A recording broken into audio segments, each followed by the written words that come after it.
Hey everyone, welcome to Dat Little Podcast, episode 96. This week we're going to be talking about 80s and 90s movies and the physical or practical effects versus digital effects. What we love about it, we hate about it, our memories, great times, and all that stuff. This week I have Zombie with me, Hey everybody, Zombie JLT1, your supernatural gamer, streamer, and gaming beautician. How's it going? Retro Ryan, What's up, everybody? Retro Ryan here. Reminding you to enter the time machine for the best 80s, 90s toys and games clip. Check out my channel. and my dad. I'm dad. Yeah.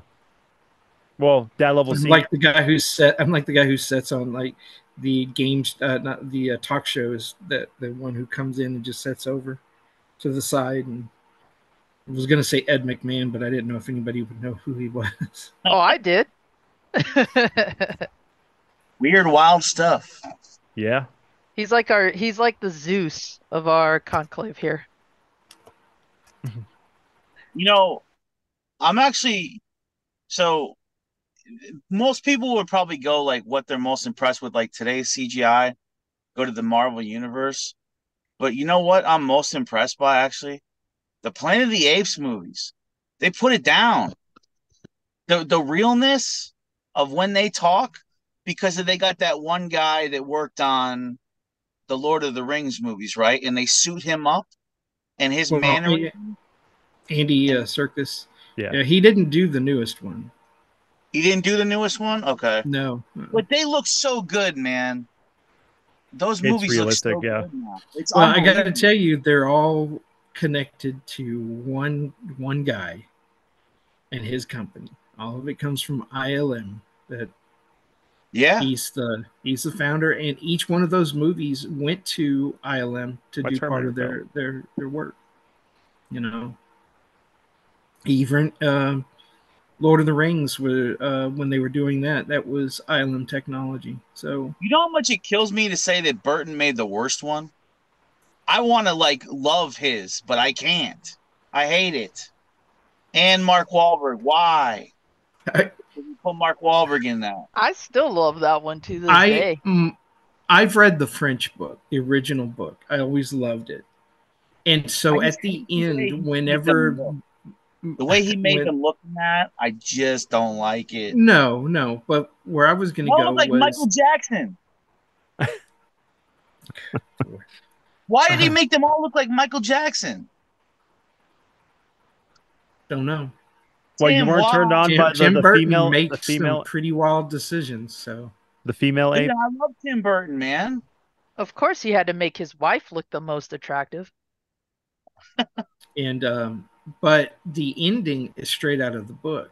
The ending is where this is in the book. They don't land on the Planet of the Apes that Rod Serling created. They don't, or the cartoon or the TV series. It doesn't even. It isn't even like Tim Burton's. It was a fully formed society with police cars and skyscrapers and apes walking around in suits and carrying briefcases.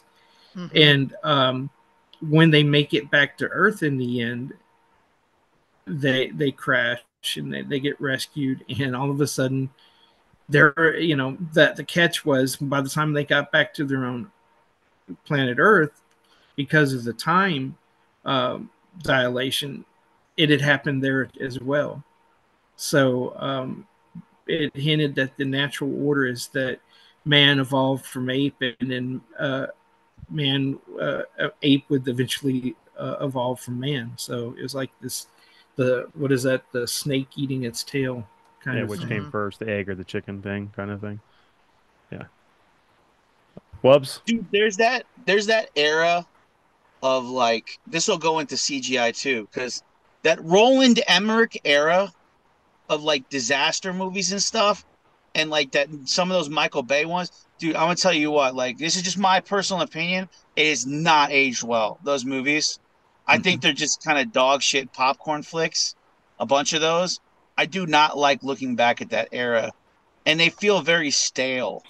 A lot of those movies to me, like not trying to sound like a hater, just I think at the time it was pretty cool. Like everything's a fucking end of the world scenario.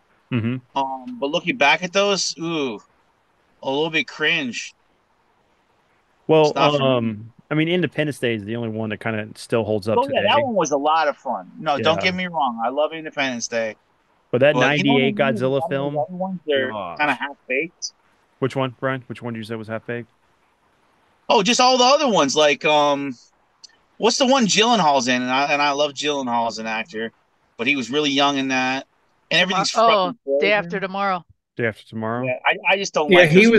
he was a kid in that, wasn't he? Well, he was like in college, but he was younger in that film. And then we Oh, had the Day After two. Tomorrow. That's the one with Dennis Quaid and the Yeah. Ice Yeah. Age.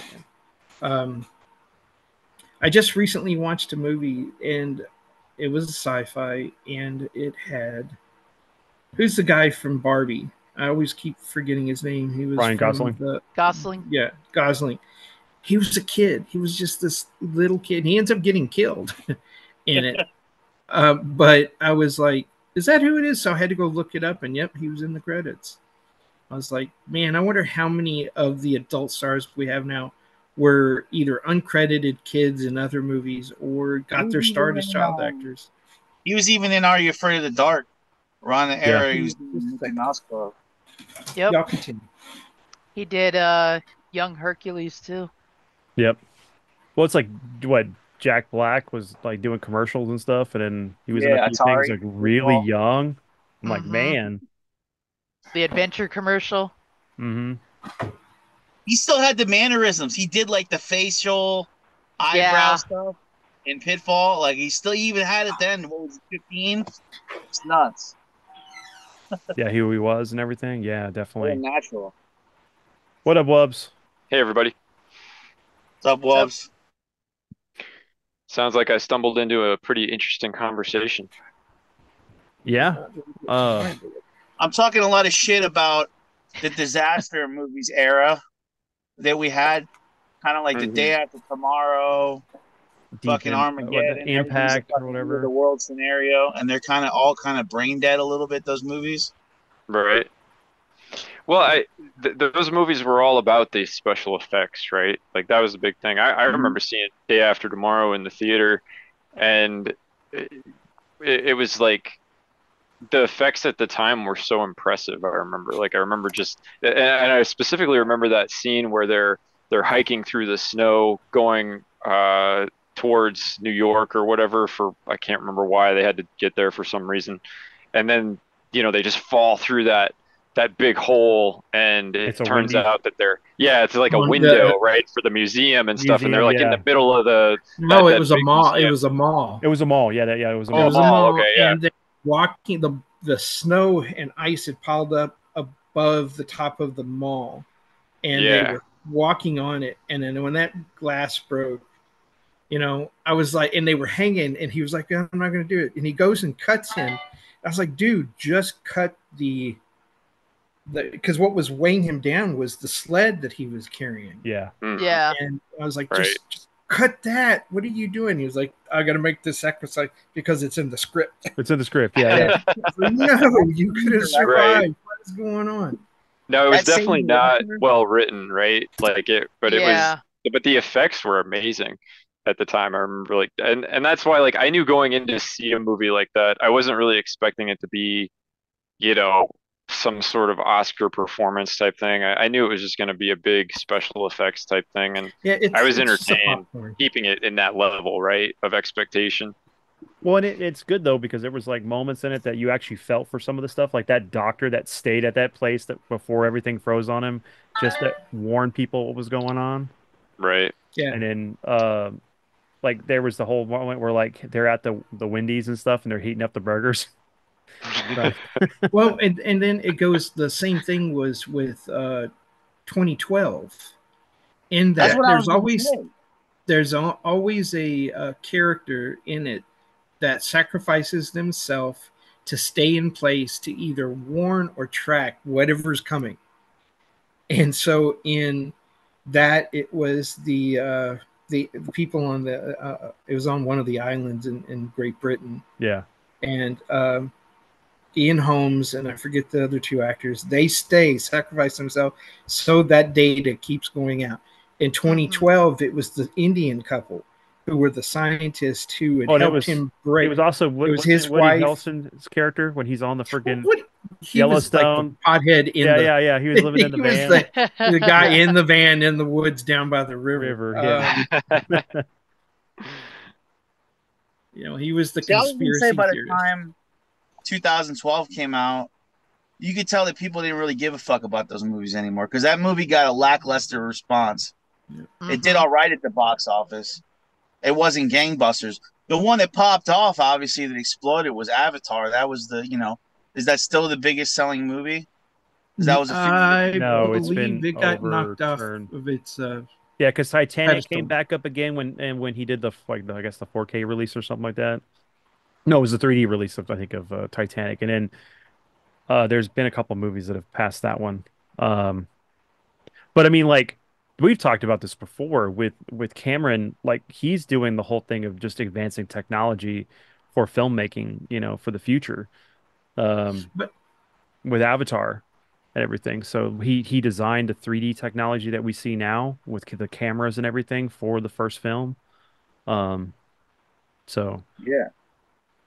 if you're going to go, you got to kind of trace it back, and we really owe George Lucas for all of this with the work he did creating the Pixar computer, the ILM, the digital effects, and the reason why he didn't do the prequels when he wanted was because the technology wasn't there. He was Right. he saw the potential. He drove that technology before Cameron did. mhm. And it wasn't until he decided to do the remastered versions. He goes, I want to see what we can make this look like.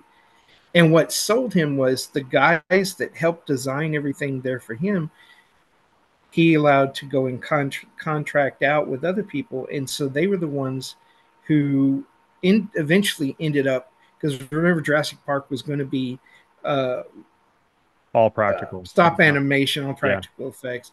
And then it wasn't Phil Tippett, I don't think, came in and said, look at this stuff. This is what we've been playing with. And then Spielberg called him in and said, hey, look at what we're doing with the technology you created. And he's sitting there and he's watching the Gillimimuses run from the T-Rex. And as soon as he left, he walked in, he said, the time is now. The technology's here. He did the three remakes, found all of the problems that still existed. So by the time he was ready to make the prequels, he was all in. And the problem was that he could not see the flaws in it. All he saw was the positives. So after that first prequel, it made money. But there were some people going, okay, it was too much practical. And he was like, okay, instead of learning that lesson, he goes, you know what, I'm going to do Clone Wars, and I'm going to double down on it, but I'm going to give it a better story. Well, in spite of Clone Wars being the best of those, except for that ending of the third one, it wasn't until after that came out and it still didn't do it and he was still not satisfied that and he got rid of the yes men who were like, yeah, this is what you need to do. You're right, boss, this is it. He got some people going, no, this isn't working. That he started bringing in sets again. He started building, even if it was minimal, at least these actors weren't sitting there on in just blue and green screens with nothing to react to.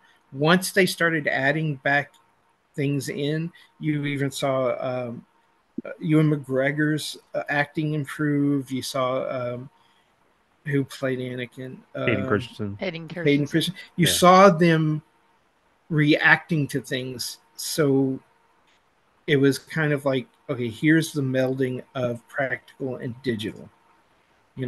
And I really like the ending of the final third prequel, but I just recently found out we owe that to Spielberg because Lucas was saying this isn't working, and Spielberg came in, they sat down and they mapped it out, all the fight scenes. It was just like their collaboration when they did the Indiana Jones. They each have positives and negatives, and when they work together, they complement each other, and that's what happened. And that's why that fight scene at the end with between Obi-Wan and Anakin Vader was so good. I love that. That's my favorite out of almost all of the three movies. Was that final ending? And they still had to deal with the fact that this was going to be a terrible ending. We were going to see Vader, mutilated by Anakin and burned, and they filmed that. Spielberg has no problems. If you look at Temple of Doom, he has no problem with dark stuff. It was so they filmed a lot of stuff that has never been revealed to the public. Originally, remember, it was supposed to be it was too dark. Remember, it was supposed to be Anakin fell into the lava. Yeah, he was supposed to fall in used and the force crawl to out. Yeah, he used the force to kind of protect himself as he crawled out. But that was after Obi-Wan had already left. So they added that whole other thing. Yeah. Okay. And what was funny is that Spielberg,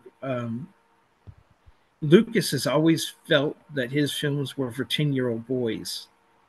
And so, and it shows, and that's why he and the toys are marketed towards 10-year-old boys. And Spielberg told him, you need to switch and go to you need to make a film for your broader audience. Don't focus on one thing. So I'm done. I'll quit. It's okay. So what I'll do is we're gonna go ahead and just do this. Wubbs, go ahead and do your intro. Like, just introduce yourself. Oh, okay. I'm going to throw that in, and then we'll just continue the conversation as we go. So, okay, sure. Hey, everybody. I'm Wubbs. I have done a few podcasts with DLP. He asked me to come on today, and I'm very glad to be here. I love talking about anything that has to do with video games, comic books, film, music, all that stuff. And I have a podcast that I do with one of our mutual friends, Ty Lord, called The Best of Bond, where we review all of the James Bond films, video games, music, anything that has to do with Bond culture. We try to cover that. And so check that out if you ever get a chance. If you're interested in that franchise, we put a lot of work into it. We love it. And we'd love to talk to you about it as well and get your input on what we do over there. Thanks, Vince. Yeah.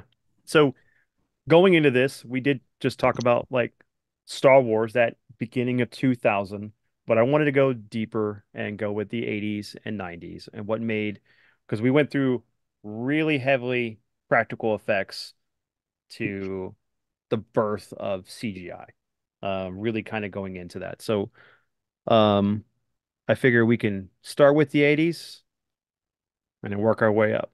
So is there a movie we want to kind of focus on? Like, what movie, I guess, blew you guys' mind of the effects that were in it at the time? I'm looking at an article right now so that we can kind of hit important films based on decade.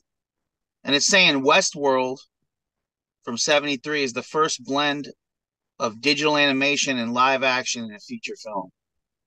Well, because of the train scene and some of the background plating, was digital effects. Like, and then when they were traveling, the traveling mat, when both Josh Brolin and the other actor, Yul Brenner. Yul Brenner played the cowboy. He was one of the robots. No, the other human. Right. Can't remember his name at the moment. And that was directed by Michael Crichton, who wrote Jurassic Park. Who wrote it? Yeah. Yep. I didn't know Crichton directed that. That's pretty cool. Yeah. I did know that Schwarzenegger was inspired by Yul Brenner's character for the Terminator. Yeah. Yes.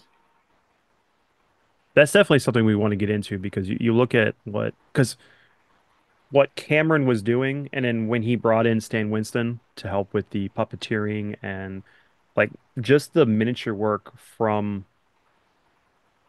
the future war and the just positioning like the miniature versus the people in the foreground of the background helped with the Mm-hmm. perspective and made it look real. I mean, it's one of those things where even with the thing, all that stuff is practical effects, but it looks so good that it's as if it was a movie made today. It doesn't feel dated when you watch it. That ending feels a little dated. The final Well, monster yes, feels a little bit when dated. right, but at the time when we were watching it, that was great. But remember, Mm-hmm. he wanted to do a little bit more with that ending. They actually had Yeah, it was puppets supposed they to were be going to do, huge. but he ran out of budget for doing it. But And then it was Richard Benjamin was the actor I was trying to for Richard, okay, Westworld. yeah. They So did a great job though with Terminator overall. I mean, yeah, it's a little cheesy at the end when he's crawling through the thing. You know, with the stop motion, whatever that they used, but that doesn't hold up so well. But the rest of it, even the part where Schwarzenegger has to cut his own eye out, where they Oh, had I to do love that. that, you know, like it looks obviously somewhat dated now, but it's also a sort of thing I feel like you only really notice that if you're watching it on a big TV or in super high def. Like if you're watching like an old VHS of that, it's like it probably just because of the lower res, you're not going to notice so much, you know, that Mm-hmm. true, it really very doesn't true. look that good, you know. And I think that you said that. I think it's not just the rays; it's the graininess of a film that Yes. kind of adds to that ambiance. Hmm. When you see some of these films redone in 4K, it ruins them because Yeah. they almost look way too clean, Or and it plastic. just The takes characters look from plastic. yeah. It's almost No, it, like the speed of the stop motion on the T800. Like when he's coming out of the fire at the end, yeah. it's like a janky speed. It's not like Right. a, and it's not bad. Like I'm not Mm. criticizing it. It's amazing for what it is at that time, but that's what is kind of holding it back from maybe aging that well. Some of those, you know what I mean, though. Like Yes. Yeah, the no, movement of the T800, and it's kind of like you're saying when it gets squished. But I'm saying even from the fire scene, like when yeah, there's flames, I can't tell you exactly what happens right. in the scene, but I remember it. Well, but And you look the at that. motion, You look at that scene, right, where he's coming out of the wreckage of the tanker truck, right? But yeah, that Mm-hmm. whole scene where the tanker is exploding, that's all miniature work. We know this, but it looks Yeah. fantastic. You can't tell Yeah. that it's not the real thing exploding like that. So, and I think that there was a lot of technology that they were creating at that time that vastly improved other films. So like it's night and day difference between Terminator 1 and well, Terminator yeah. 2. Like let's compare it to the Absolutely. opening scene of T2, right? Hmm. And those were actually physical Practical robots. Yep, yep, That was yep. not. So he could rotate them, have the guns, and so that all looked perfect because it was actual. He didn't have to speed up stop motion shit at that point, Hmm. and that's why that looks so good. Mm-hmm. But the other thing with the stop motion in the first Terminator film is if you just look at the sequences where they had to do that for I guess budget or whatever, and it was the best that they could put together, you're looking at probably what 5-10 minutes max of the film Right. overall that Hmm. involved the stop motion. The Yeah, rest of that movie looks like it was just shot. If you right. watch that on like a Blu-ray now, probably like it literally looks like it holds up so it's like Aliens. If you watch Aliens right now, it looks fantastic Yeah, both of them because look great. everything was a real Yeah. set, Well, and the two you know, difference between and this, real stuff. Like they built it. yes. So, and What's that? I don't want to cut off this, but I wanted to add this one thing. The one thing that is like he filmed Terminator and Alien almost back to back. Mm-hmm. So you look at what a director can do that's a really good director with a Aliens. low budget Aliens. versus Aliens Yeah, versus Aliens that had a huge budget. So right. it's amazing that, a storyteller, a director can go in and tell a story and do everything he can to make it really realistic and believable for the audience. And it still holds up today. But anyway, I'll let you. Absolutely. let you guys go. Sorry, I'm going to cut off. No, that's fine. I that was the main thing I wanted to say about it. Just, like we can definitely like take these older movies apart scene by scene and be critical of how they did it or the technology of the time, but Terminator is a film that I always go back to, and I'm just always stunned by how good it looks overall. Mhm. Uh, Obviously the stop motion scene's not so good, but it's still very impressive that they could do what they did with stop motion technology on what was probably a limited budget for that part of the Mhm. film. Yeah, for sure. Another one we got visually with CGI, the first Tron. Yep. Tron. It's in Hmm. this article. Tron looks. I mean, it looked like a video game movie. You know, the neons in that. There was Right. Easter eggs in that film. You had Pac-Man on the screen. Um, Yeah. and it was most of that stuff was there was only I think two scenes in the film that were actually CGI. The rest of it was all hand drawn on the film Wow. and animated. Um, like I the love the light bleed, like from the bike tail lights. The hmm light bleed as it like blurs. You kind of get that with like photography, like on a highway at night. It'll just get the light trails. They did that in Akira too Yes, they did. Yep. with the bikes, the light trails. Which is one of those things where it's like, the keen eye to notice something like that. Most people Yep. don't pay attention to it, but it's like you would see that high moving vehicles sometimes in a blur, you're going to see that trail of lights. Hmm. So, Definitely. And that light cycle scene is always going to be my favorite. I don't care how dated yes. it looks. Yeah. You And know, it, talking about like Star Wars, Vince. Like, can Mhm. you can we get into any explanation of like how did they actually do the lightsaber effect? How did they actually do the So phaser gun effect? Like, in what the what did you utilize for original, it was the blade. I mean, well, the hilt, and then you had this pole that was reflective, and it would that? spin. And they had a cable that ran through the suits into like some kind of like battery pack or whatever. So it was very reflective. So that's why when you look at least A New Hope, you kind of see how the blades look very thin, and there's moments where it looks like it has a blade, but then it's like this, then it's just this pole sometimes. Yep. Um, Hmm. and a lot of it was when they would go back into it and do some digital, because that's one of the things I was trying to learn was like how can you go in and take people fighting and turning it into a lightsaber, and it's that process. You just kind of like you go in frame by frame, you kind of take out the image, because now it's like they just have like the lightsaber with a green pole and then they could just digitize it.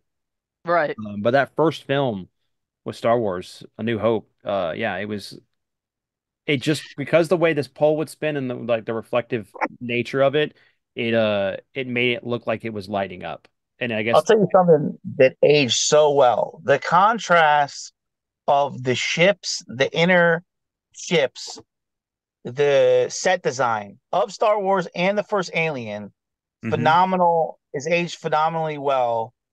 And then you look at the mixture of the effects that they had in Star Wars with the intricate design of those ships, just the walls. Even when you're seeing the stormtroopers come through and the white walls and the way, you know what I mean? It's phenomenal. It's still you can't even tell that it's like set design. It just looks like a real fucking ship. Still, and Yes. for even the first Star Wars to be able to have that and they're on a limited budget on that one, that's amazing. Well, look at the Falcon, most of the stuff Yeah. in Star Wars, the first one at least, even transcended with the next films after that, but like everything either felt lived in. It didn't feel like it was freshly processed. Like, oh, this is just a brand new ship that someone's just happened to fly. It looked like it was been used for years. Yeah. Whereas like the Death Star had only been around maybe 10 years.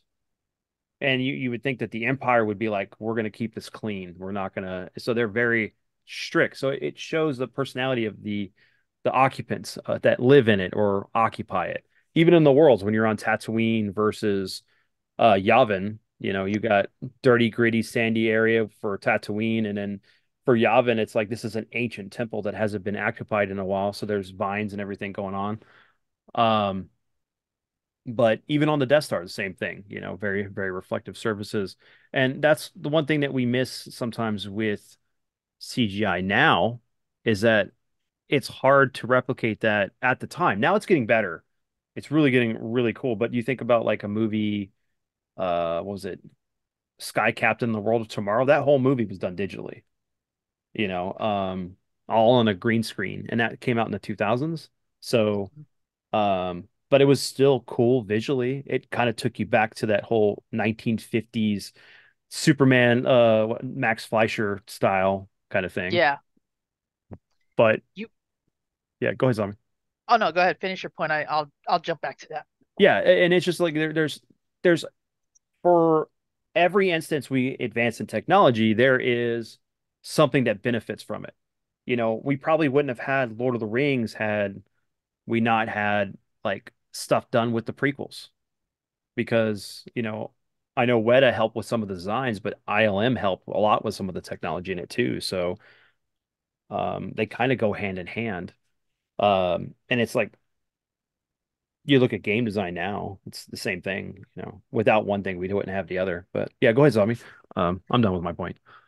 I was just going to build off what you said about the interior design, the set designs, adding that level of realism to them, which for my choice, if we're reflecting on movies that made an impact with effects, definitely would be the first Alien film, because even in those first few moments we're touring the Nostromo, we can tell that this ship has been used for years. It's housed these truckers in space for several years. You can tell that it's practically the only home this crew has had for several years.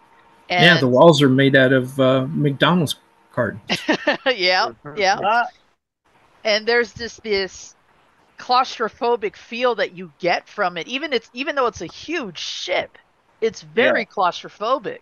Oh yeah. And that just adds to, the climax of the film, and as things are starting to kick off, like it adds a character to it. It becomes its own character, which is something that CG misses. And the lights and like the floor, the lights coming through the grating and stuff. Yeah. Mm-hmm. Yeah, I miss when, and this was used in The Shining too, where the set was its own character. And it added that it's more than just where something is taking place. It's a part of it's integral to the story. And you don't get that feel with a lot of CG environments. It can be replicated, sure, but there's something lost in translation when you go from being in a physical set versus a CGI background in a green screen room.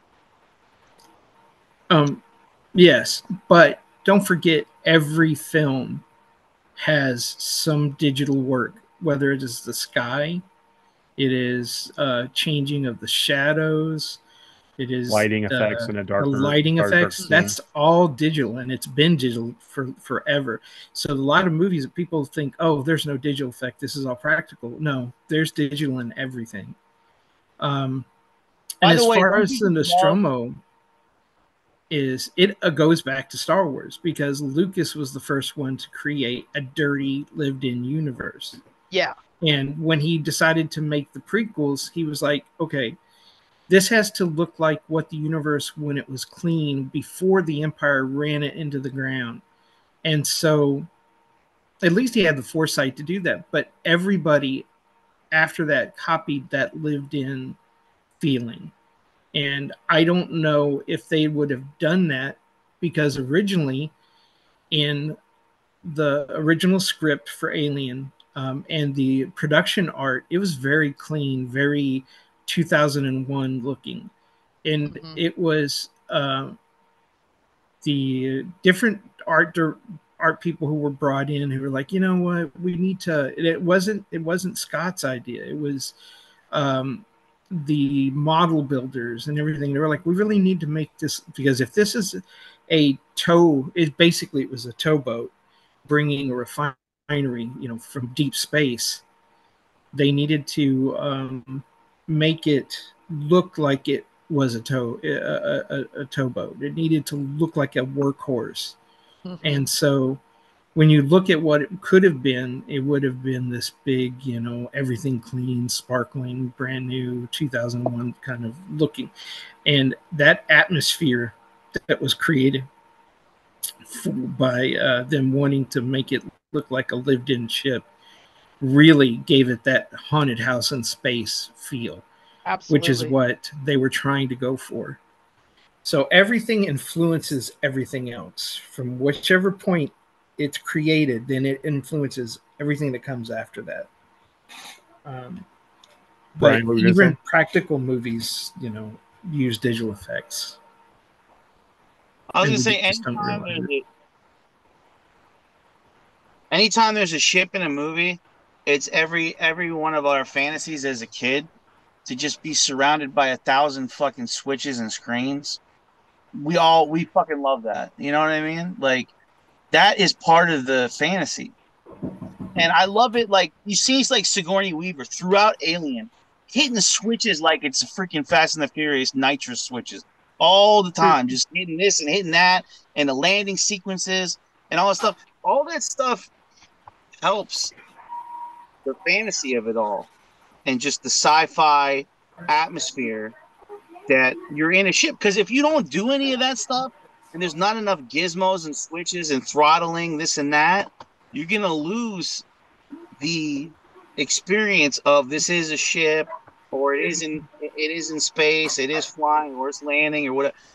That kind of stuff is so important to the scenes. Mm-hmm. There's so much of the beginning of Alien that is that, right? They're communicating through the headsets. They're talking back. They're looking at the radar screens. They're looking at all that. Talking to Mother, the computer system. Yeah. Well, right. And that stuff, throughout this article, they're saying like when they show the displays of those screens, they were also using CGI for that. That the kind of the wire looking readouts of like, showing where they're at on the radar or looking at screens or scopes or all that stuff. Part of that was CGI too. They're using in some of these. Yeah, a lot of times they had to replicate like just certain lines of code or what it was visually on the screen. Yeah. Um, the cool thing is that like as technology as is when we're at the time, we have and this is what science fiction writers would do is they would kind of predict where technology would be. And so like we're well beyond where our technology would look like what it is in Aliens. Hmm. Like if we were to jump like it's like Star Trek, same thing, but that was what was cool about Star Trek was that when you started with Star Trek, technology looked a certain way, and then like it's 100 years or so, or almost 100 years or so, whenever generation happens. So that technology advanced even more there, and then it keeps jumping. But then when you start doing these prequel shows and you don't factor in how technology looked back then, it takes people who are originally fans of this stuff out of it because it's like this doesn't make any sense. This wouldn't look like this. That's why I don't like prequels. Going back always destroys the because technology changes, Hmm. and Yeah, and you could say that about the Star Wars prequels too. I know that the whole idea, like you said, was that the prequels are a time before the Empire has essentially ruined the universe and, made a lot of just destruction and everything, and all of the ships are more beat up and more lived in, more people are poor or whatever. Like that makes sense. But at the same time, the technology jump between when Lucas made the originals and the prequels is just all over them, and it's very hard to watch something that was supposed to be in the past with way better CGI effects and all of that than the original trilogy and think that it's one continuous story Yeah, from I you're agree. going from those big great CGI effects into like the prequels made in the 70s and the 80s. I mean, into the original trilogy. It's very uneven, and I think it's really unfortunate too that Lucas. Oh, well, wait till Wes comes back.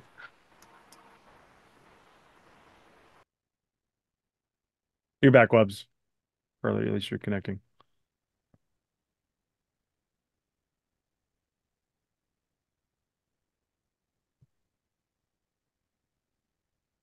Webs, you there?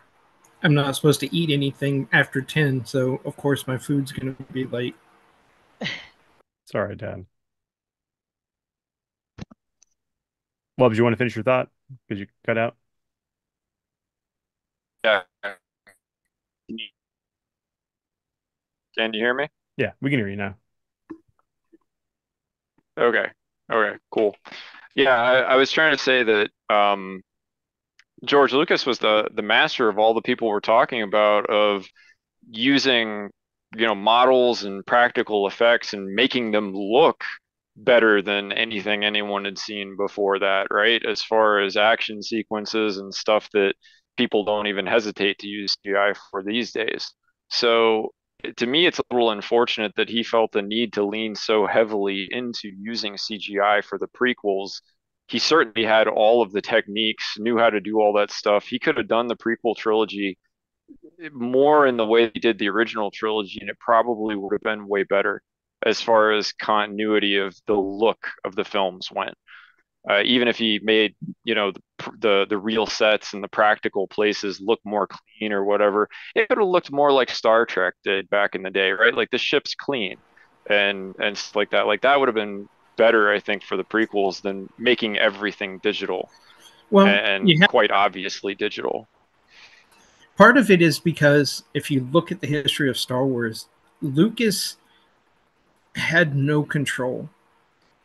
He was at the whim of the production company, the where they filmed in England.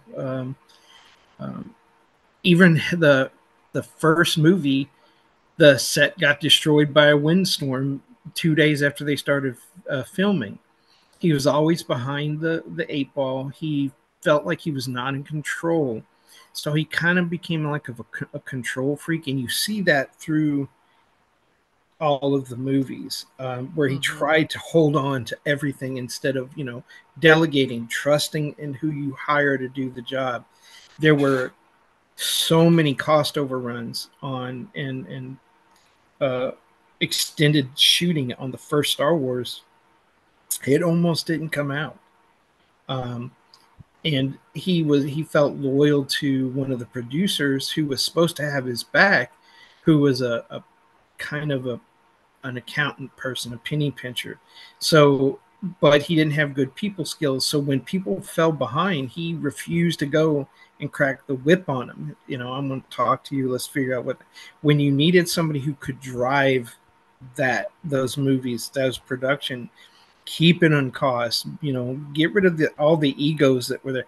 In England, Pinewood Studios, the guys that were working there, they didn't even believe Star Wars could make it. They were like, what are we doing? This guy's a nut job. This isn't going to go anywhere. They would stop filming at 5:00 because of their union rules. And he'd be like, I want to film both day and night. I want to maximize my filming. And they were, no. And then one of the guys came up. He was like trying to help. Lucas was explaining to him, I want these lighting effects because this is what I'm going for. And the guy was like, you hired me to be the lighting. You do the film. I'll worry about the lighting. You don't know what you're talking about. So these things drove Lucas to a point of almost having a heart attack and becoming a control freak where he wanted total control of everything. And digital gave him that. He wasn't at the mercy of failing equipment or special effects that didn't look right or didn't work right. Spielberg was his friend. Spielberg had the same thing on Jaws.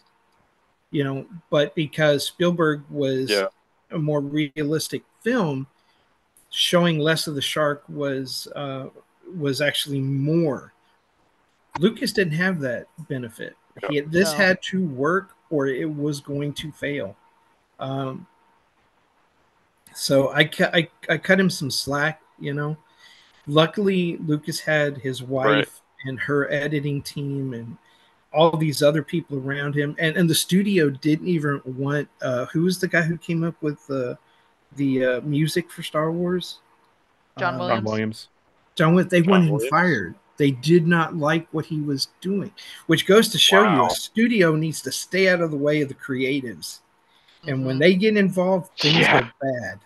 Yeah. So Future we were Alien lucky movies. that things just fell into place like they did, because without Star Wars, we would not have had everything that came after it. So, Yeah. another important moment in the evolution of CGI is the first fully generated music video was Dire Straits' "Money for Nothing." I think we Yep. all remember that video. Yeah. Yeah. Um, What that wasn't that the completely. first video on MTV? No. No, that was Video Killed the Video Radio Radio killed. Star. Star. Yeah. Oh, that's But right. yeah. So, but this was the first. The whole video is just computer generated. Like when they got all those polygon characters. Yep. Mm-hmm. Um, and then they're talking about how for Labyrinth in '86, that was the first time they're showing off a realistic CGI animal, the flying digital owl, in Yes. the Yep. opening credits. Mm-hmm. Because this is what's interesting about like the article I'm looking at is like they're pinpointing important moments that CGI was able to do one thing or another in certain movies to showcase different things they could do. You know, like another one they're talking about here is when we get to the Abyss. Yep. Remember the digital 3D water effect, the watery alien creature? That's the first example of a digitally animated CGI Yeah, and water. that was done by ILM. Hmm. And also on top of that, you have that movie is another one where it has practical and digital, and it works Digital. well for what they were Yeah. doing. Especially if you see the his special edition version where there's that scene where there's the wall of water on every continent, and like people are just at the beach looking at this giant, massive wall of water that's gonna like flood everybody out. Um, and it's Yeah, they kind of cut because out. Inspired They the T1000 scene with the liquid nitrogen. Do you think that inspired the oh no, Abyss that alien? yes, Inspired that? that technology was what gave him the idea to create the T1000 and it's what he Right. used. But it was because of, and that's one thing like with Cameron is like with his films, every movie he does helps with something else that he does in the future. And so, right, but uh, ILM did the special effects. When a director comes, they go, "Hey, look, I want this effect," and it is up to the effects team to figure out a way to right, do that. Okay, but Cameron again was another person who became a control freak. control freak. Yep. He wanted to bring it all in house, be able to do it himself, not rely on everything. He can save money.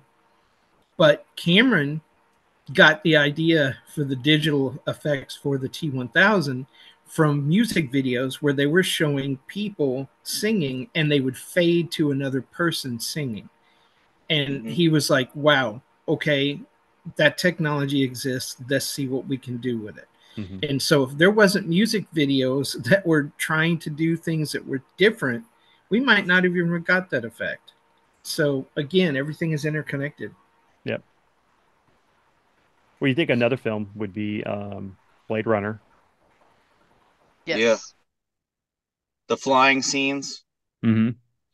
All the Yep. advertisements, the Oh, matte yeah. paintings with the practical. Force perspectives. Mm-hmm. I watched the final cut of Blade Runner a few years ago, and I could not believe how well it held up. Like Yeah. it looked like it was just filmed. It Right. looked so good. I still can't believe it. Well, Final Cut, there's a is that the special. one with the unicorn or no? I think so. I think it is.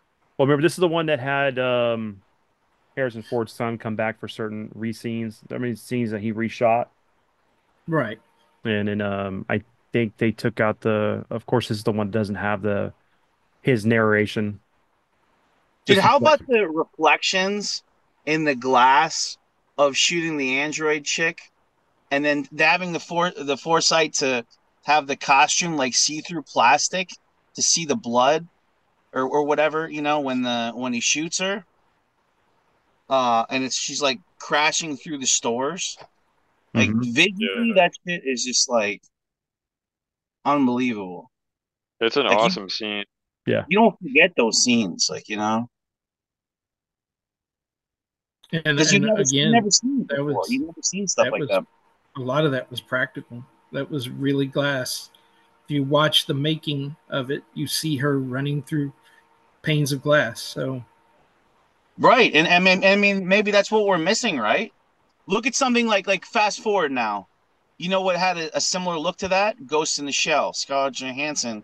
A lot of that was just completely digital, right? Mhm. all of it, Now, yeah. did Yeah. did we lose something on that way, You compare Blade Runner to that, but there's a lot of things I like about that Ghost in the Shell movie.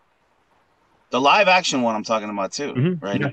You know? And Yeah, it's yeah. hard. It's hard to. Well, yeah. You look at the sets, man. The sets. Those sets were mostly real. It was like only certain parts that were really heavily CGI, but it was all the CGI was also there to help touch up the stuff that they And you couldn't Yeah. do see in practical. where that can go wrong with the remake or the prequel of Alien.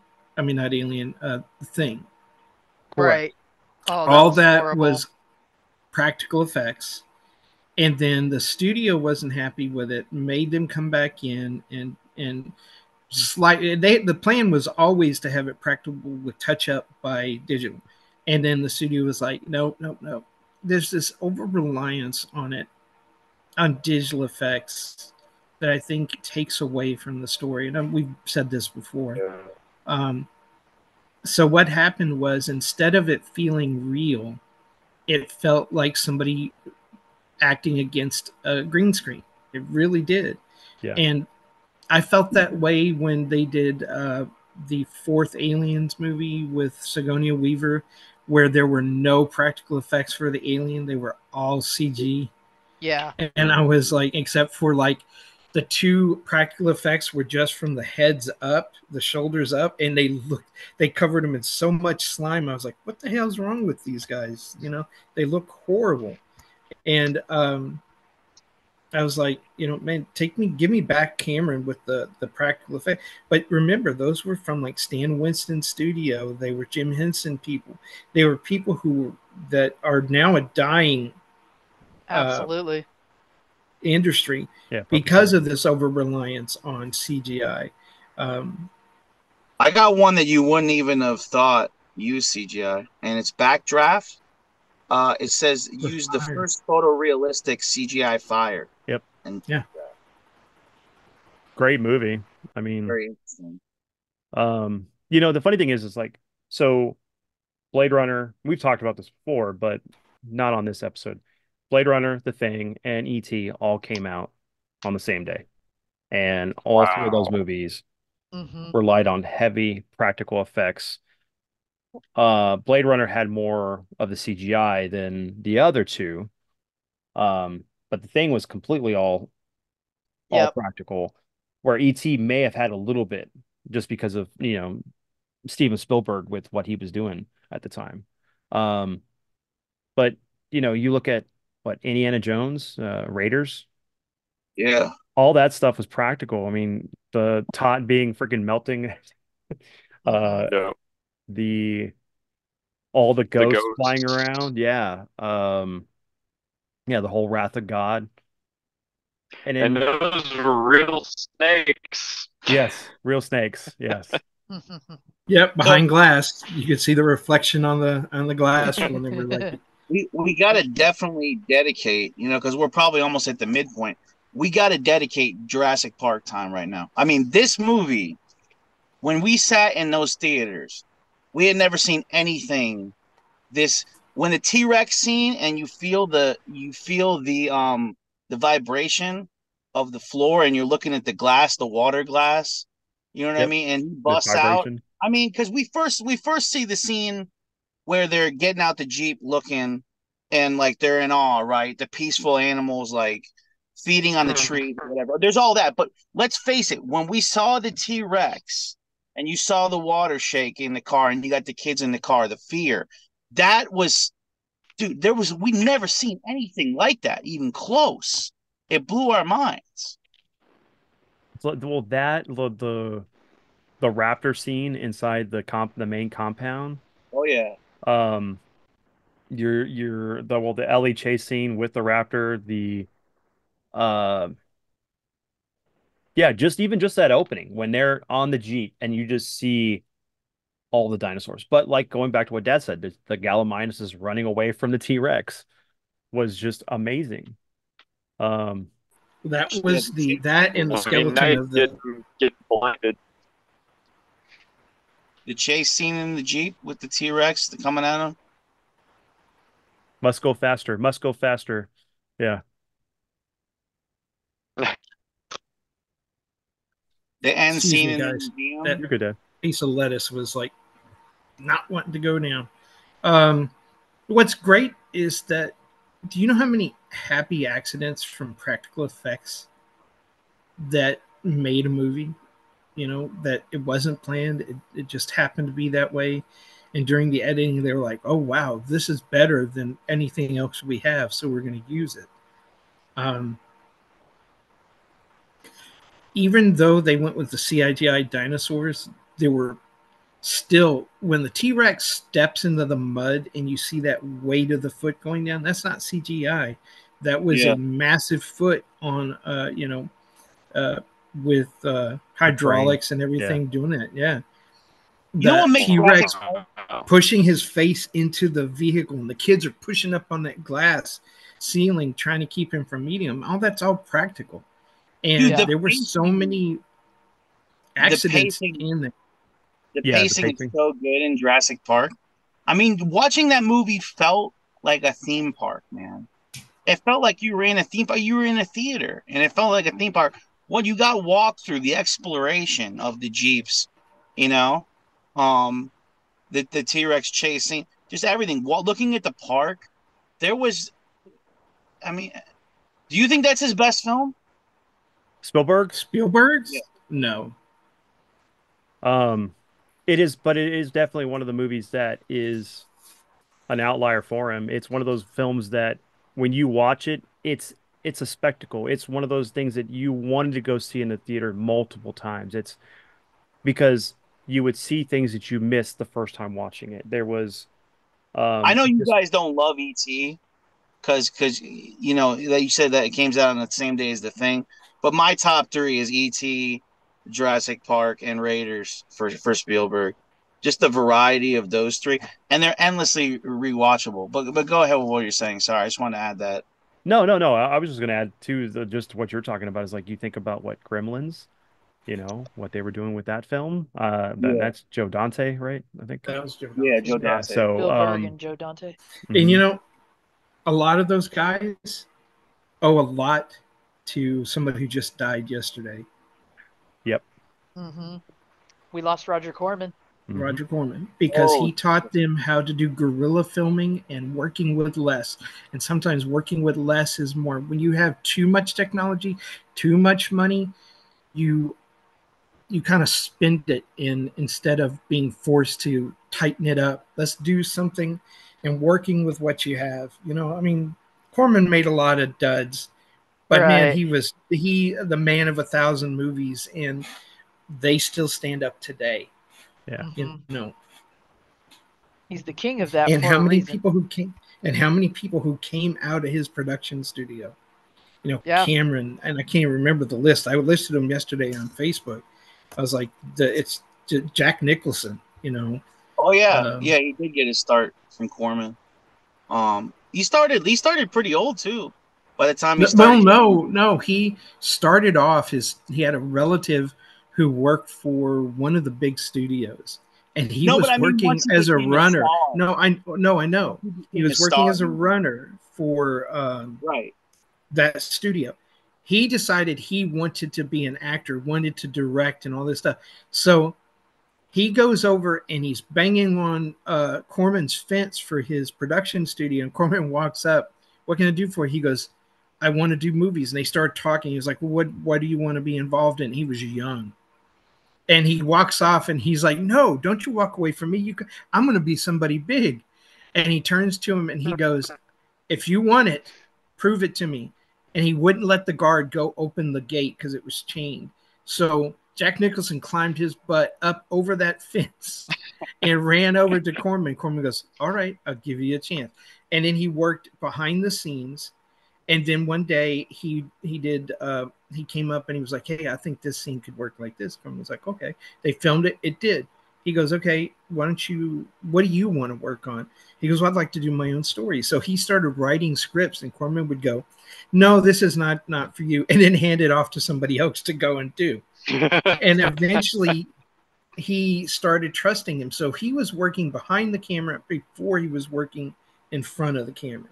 But his first films were acting were The Shop of Horrors. Yeah. He was in The Raven. Yep. He did a couple of other films and then got his first starring role in The Terror. Roger Corman's The Terror. Yeah. And then from there, he got picked up by bigger studios. And then that was history. You know, it's really Cuckoo's Nest that made him a star, though. Cuckoo's Nest, Easy Rider, he was still supporting role, Peter Fonda. Yep. So you know how we were talking about the first fully CGI music video? Well, another big moment. I mean, we're all gonna remember this, blowing our minds.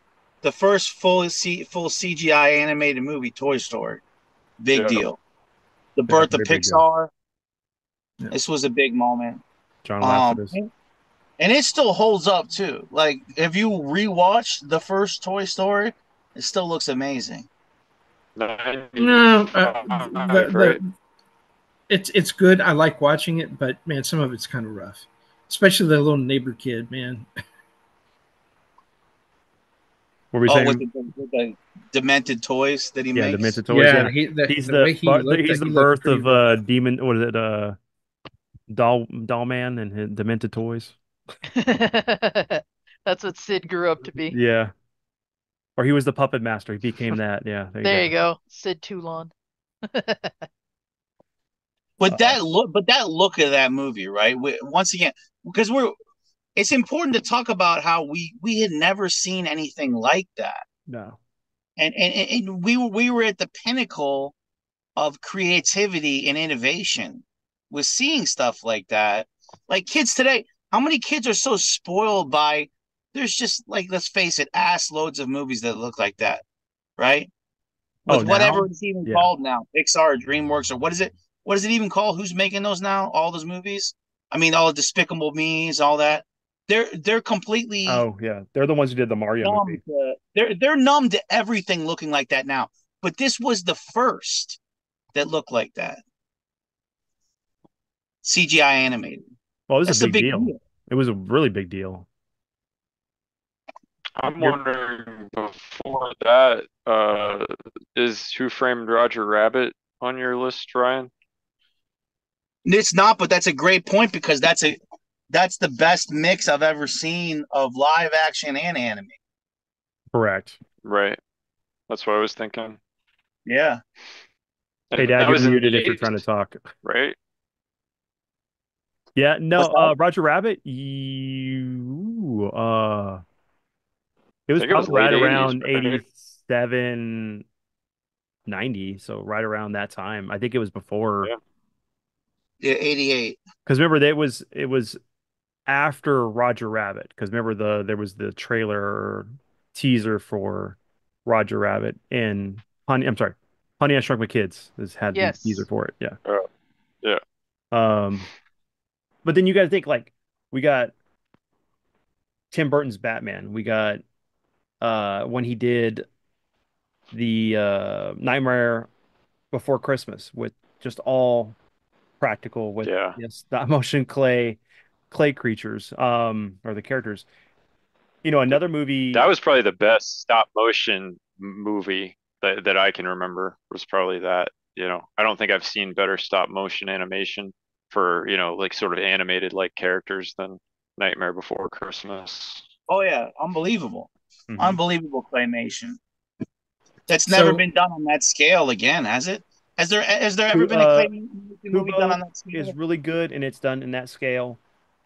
Which one? Kubo. I'll put a link I've never seen it. It's good. It's really good. Well, the thing is you have to like Mars and Invaders from, or what was it? Mars Invades or whatever. Mars Invaders from Attacks. Mars. Mars Mars Attacks. Attacks was originally going to be a stop motion, and Mhm. then Tim Burton decided to do it animated. So it is an animated movie that looks like stop motion. Yeah. I was going to say Reboot came out a year before Toy Story, the first one. Reboot came out in 94, Toy Story came out in 95. Television was already using Some CGI because we had the CGI Transformers, for their G2. for a complete character. Reboot was all CGI. So To you be have to fair kinda- though, Floyd, to be fair though, who remembers Reboot? Because I don't. I'm looking it up right now. I don't even know what the hell it is. I remember that from when I was a kid. I ABC thought Reboot Network. was awesome. Yeah, it was I that- didn't and it's had like I didn't get to see all of it, but I always looked forward to it. Yeah, and I mean, I'm not trying to put that down at all. I'm just saying that No. the big change in culture was Toy Story, as far as the industry is concerned in movies. That's right. the one. But and again, that comes from the fact that Lucas created the Pixar computer that then he had to sell off to make the rest of his other movies, and then Jobs but somebody else bought it before Jobs came in, and then Disney bought it from Jobs. But even Disney was playing around with computer generated art within their cartoons, and trying to make it look like a cartoon, but make it easier on the animators by doing it in the computer. I don't remember if it was the first one or not, but like Treasure Planet had a lot of mixed up of CGI. Well, the first one was their Beauty and the Beast. Yep. Oh yeah, because the ballroom scene. Mm-hmm. And I don't really think of like Roger Rabbit the same way as CGI, because it was an old technology of animating over the film, so that you would have actors and you'd come in and put the cartoon characters in. Yeah, and that had been around since Tom and Jerry, when Gene Kelly danced with Jerry. Back in the day. Yeah. So that definitely is. And Donald Duck, right? Yeah. Yeah, Donald Duck too. I would also agree that Reboot was one of those shows, whether you watched it or not, or knew anything about it or not, definitely started paving the way for more of our programming to have either CGI influence or being done completely digital like that. Because I think back on shows like The Real Adventures of Johnny Quest, where he would go into Quest World, and it was that digitized internet world that he played games in. And then we had Beast Wars, where the whole cartoon, which when you look at it today, has not aged well. But that doesn't bother me because I love it. you know. Well, and even like if you look at things like Jason the Wheel Warriors, yes, there were set parts of that what was CGI overlaid with animation. So I mean, we were seeing it long in TV shows before we were seeing it in film. But like Ryan was saying, one of the breakaways or the outliers for no, and that made Pixar. Yeah. But you know, I'm just trying to make sure more the like I totally understand where you're coming from with it's good that you're able to provide the roots of like where stuff came from, Floyd. I'm just trying to make sure that we cover, if we miss massive movies that were a milestone in CGI, that's going to be something that in the comments, we'll come back to it. We'll definitely come back to it. This may be a series of things we do for a while because there's a lot to cover. I mean, the next big one's going to be Titanic. Right. Before we get to that, could we mention Ghostbusters and Back to the Future? Yes, absolutely. Because that was 84 and 85 respectively, and those were huge as well. Oh yeah. yeah, just the effects of like the flames on the street after it disappears. Like the lightning effects was all either hand drawn or some kind of Now, effect. when Marty standing there with his legs on fire, or a Doc standing there with his legs on fire because he's standing in the fire on the road. Yeah. Yeah. And I'm like, that kind of took me out. I was like, okay, why is he not going, whoa, whoa, whoa, whoa? It was all rough, but it worked. And it worked because of the story. Mhm. How about in We two were able with to the- get invested in it, and we were able to suspend our imagination more. Two So what with about the you? with the CGI Jaws. Oh yeah, yeah. Right.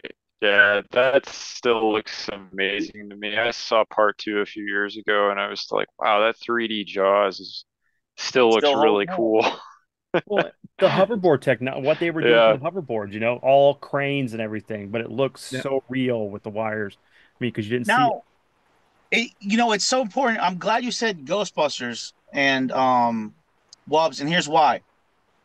We have to remember these were the first attempts at like they took because they wanted that movie to come out. Remember they did like they did the test run of like the Slimer and some of those scenes and the library stuff. They took it; those were going to be tests. They were like, "Do you like this?" And they just put it in. That's definitely in the documentary. They Mhm. put that Yeah. in the first go through of like, here's the effects. Put it in the movie, right? Like that. Like, and they were supposed to be tests. Yeah, I mean, It's Ghostbusters yeah. changed. I mean, there was like 3 scripts that really changed that. I mean, from the original.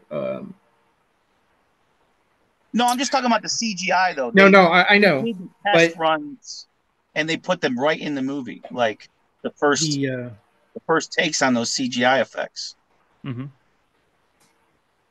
Yeah, that was a good Dan mix. Aykroyd was who I was thinking. Which is crazy that they look that good. That's like Yeah, somebody being like, this is the demo record and they put it on the soundtrack. Like, Right. it's like they're it looks that good. The test run. I mean, Well, that it just It still goes a still lot. holds up. looks Slimer good. went through. That's the Slimer other thing. had. Like, Go ahead, Wobbs. I was just gonna say that it still looks really good. The Slimer, scene at the beginning of Ghostbusters sets the tone for the whole film and the whole franchise, really. He's looking at So, me, Ray. yeah, The thing that I don't like you, about you could still documentaries. say that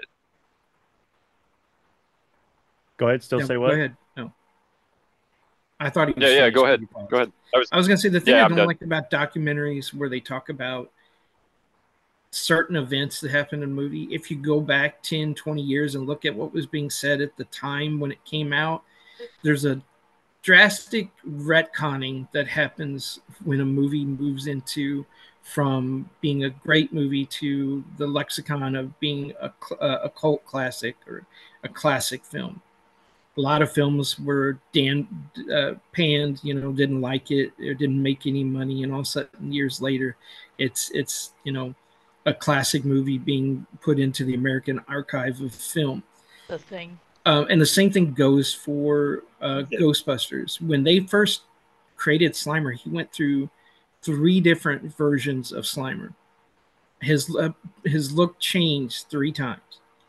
And they did test footage for all of it. So when they say, "Oh yeah, we did this test and it looked great, so it was in the film," which version?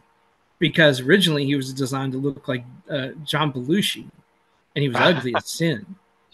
And Yeah. so, Well, it would be if he was designed to look like John Belushi. That makes sense. and so yeah, Nothing I against think, John, I love him, but he was not a very attractive man.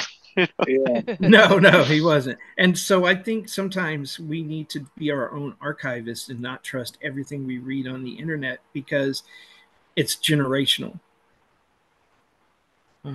So, I miss everything back then. We had to get through the magazines of the time. Well, like Cinefestique, you had Starlog. Well, Cinefestique was Starlogs. one of the first one devoted to special effects and the Mhm. effects. Fangoria. That's why I loved it. Fangoria was more I miss devoted to horror. Fangoria. Starlog was about science and science Mhm. fiction. Each one had their own, what they focused on. Um, Fantastic films, and there were so many that I used to have. And I look at what somebody says now, and I'm like, I kind of remember reading something totally different back in the day when they were filming it. Even the people who liked Rob Bowden, Yes. how do you pronounce his name? Hated working on the thing. He was just angry all the time and everything. But now he's like, "Oh yeah, it was the greatest thing we ever did, man." I'm like, Yeah, so Yeah. "Yeah, that's not exactly what you said originally." it's the rose-colored The, glasses after the fact. you're So And talking I'm glad about that the special effects guy? Because yeah, Rob Yeah, the Bowden guy. did the special effects, right? Yeah. yeah. Yes. Yeah. And I'm glad that you brought it back to him because Rob Bottin, Stan Winston, um, all these guys that you mentioned earlier that are considered, the craftsmen of a dead or a dying art. Um, I think we definitely owe it to them to have put in as much time, effort, and their health into the creations that we got because I remember in one of the interviews he had for the thing and he mentioned how that scene with Norris, the set caught fire. That was not supposed to happen, Yes. obviously, and he almost suffocated, under the All table. that plastic stuff that was burned Yes, in. Oh my God, yeah. yes. And the dangers that go into not only just crafting those, but trying to pull off the effect that you want. Hey, we only have enough funding to get this shot once, Just and we got to once, do yeah. it right. Um, there's something to be said, not only just with backgrounds and miniatures. We have to look at the puppetry and the skill that goes into that, the dedication that comes into those effects. Because honestly, that's what sold me as a horror fan and a sci-fi fan is just looking at that and realizing what probably took hours to do and a lot of money. Nope, done with cheap household materials. And if you And know how to manipulate that stuff, that's what sells the effect. And Yep. that's what kind of got me into that as well. Some of it was toxic and Yes. poisonous. Yeah, And yeah. they're like, "Why is everybody passing out on the set?" And oh we Phil, use this. We should have. Do not burn Who because toxins could suffocate. Oh, okay. Let's do it. yeah. who there was another one that we need to add into this list. I'll throw Rick He Baker did in there. the Michael Crichton movie about the gorillas, and they were looking for the diamond. Congo. Oh, Congo. Congo. Yeah, I'm yes. trying to find what his name is. He's known to be the master of gorillas. He that monkeys. Yeah. Every, uh, Oh, what was it? Totally different film, but you just made me think of The Ghost in the Darkness in the 90s as well. oh Like as man, far as that like was a, great. you Yeah. know, like a big threatening, sort of movie about killer animals, right? The Lion. Mhm. So there's two things like I did want to cover because we haven't gotten to these two. Um, and I know that we're gonna go along with this, and we probably need to break this up into another episode. But Aliens needs to be covered, Yes. and The Matrix needs to be covered Yeah. because those two films kind of defined the way technology went as far as what we got. Because even with The Matrix, with the bullet time, that was just a camera. It wasn't CGI. They added the CGI effects for the world, but just having that technology with the cameras, multiple, like thousands of them just going around a character like that or a person was mind blowing. It was one of those films that for me, I could watch multiple times. I still love that film. It's one of my favorites. Uh, Oh, the Matrix is like my favorite movie ever to this day. It's like it's certainly my favorite in terms of like science fiction films. mhm. Like, and it's not even close for me personally. Uh, so I mean, I love these older films we talked about too, but when you see The Matrix when you're 13 years old, it hits a little harder, right? Yeah. I wish I could have been one of those teenagers because I'll admit I was I was like, okay, that's cool when The Matrix came out, but because I have such a love of film, I'm like, it's been done before. So I kind of was. I Yeah, kind of but was the at Debbie. that point though, it hadn't. That was it, right? At that point, that was all new. I was kind of the Debbie Downer of a lot of kids in high school that were talking about like how revolutionary this was, and I'm like, you guys haven't seen a lot of films, have you? Well, that's true, but it was like this movie Oh, was I one of see. those things where it was like the closest we were going to get to like a Ghost in the Yes, Shell, yes. Akira film. It was like, oh my God, this is an anime like our manga put on screen. And Oh wow. see, I was that kid too, Yeah. going, they ripped off Ghost in the Shell. Yeah. The whole freaking like lobby scene. Yeah, it's like right Yeah, out of like when Motoko's fighting the spider tank and stuff. and I would call kids out on that too in high school. Like, how Mhm. can you make fun of me liking anime when this totally rips off It's Ghost an in the anime. Shell? Yeah. Yeah. But I Ghost in the get the Shell is an awesome movie too. Like, Yeah. if you rip off a movie, Ghost in the Shell, great movie to rip off. Another one that's animation and CGI. That first yes. Ghost in the Shell film. Yeah. Hmm. Yeah, Um, yep. we really need to dive deep into this. I think we probably need to do it by decade instead of doing a real kind of broad overview of stuff. Yeah, I But think a decade would. going back to aliens, and Ryan, is there anything you want to add? Or I don't know if you went and make rounds or not, if you're here about the Matrix. If not, we'll come back around. Oh, Yeah, he's he's muted. muted right Okay. now. So, Aliens. Aliens is one of those films that, man, is practical effects heavy with like, Chef's kiss. yeah, it is, and that goes back to the whole thing I said earlier. It is that film, that contrast between when a director that's really good gets a small budget with guerrilla filming versus a director that has like everything almost at his disposal. And the only Hmm. limitation is his imagination. And then because like that power loader, I thought that thing was real until I found out it was like it was all puppetry. Puppetry. Yeah. Yeah. So it's puppetry, but it was based on something that is real. They have a similar version of a power loader. People who work in wineries, when they have to use those big kegs, they're smaller. And they aren't like these huge machines, but you step into them. They do have machines, things that reach out and grab the kegs, and you walk up and you can put it up on shelves. Hmm. Um, so there was a basis for it in reality. But Mhm. man, he had to scale that thing up, and to do that, they scaled down. Yep. Yeah, miniature work, yeah. And wasn't Um, there also like for the close-up shots, there was a guy behind Sigourney Weaver in the back yes. of the suit Yeah, helping to move it it? was literally she was in it, but he would do the I think the arms and Yeah, he was the walking. puppet. Yeah, Yeah. he was puppeteering everything. Yeah. Oh, I so wanted one of those as a kid. I'm glad I have my toy, but I want Yeah. the real thing. Uh, but like the I'd aliens, like getting those ones guys, too. the ballerina, the dancers to defeat Say it. aliens. Don't say alien. Say aliens. But yeah, the queen, man, that whole queen was like three people puppeting it. Hmm. And it looks freaking amazing to this day. I love watching that scene, particularly for the reveal. And you just, because they're already in a dire situation. They just walked into a freaking nest Nest, yeah. of eggs. And then she answers her own question from earlier. So who's laying these eggs? And you get that camera pan and that trail, and then just boom, there's this massive creature on a throne, just like Laying you still eggs. can't even make sense of what it is, but she's just making these eggs, and then the reveal with her head comes out and everything.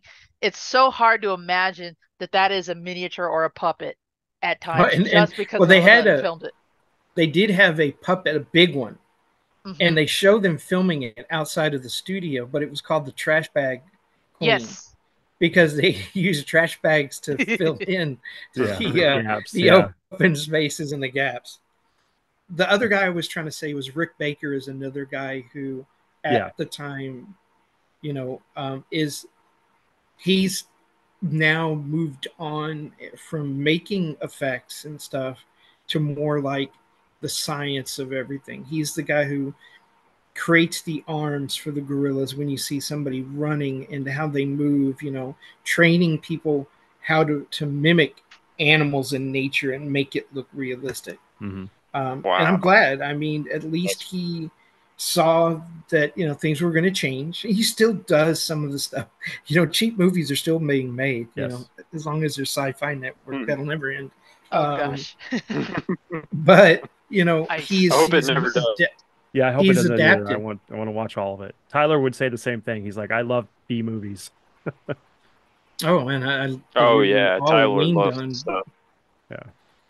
B movies. Um, Where would we be without him?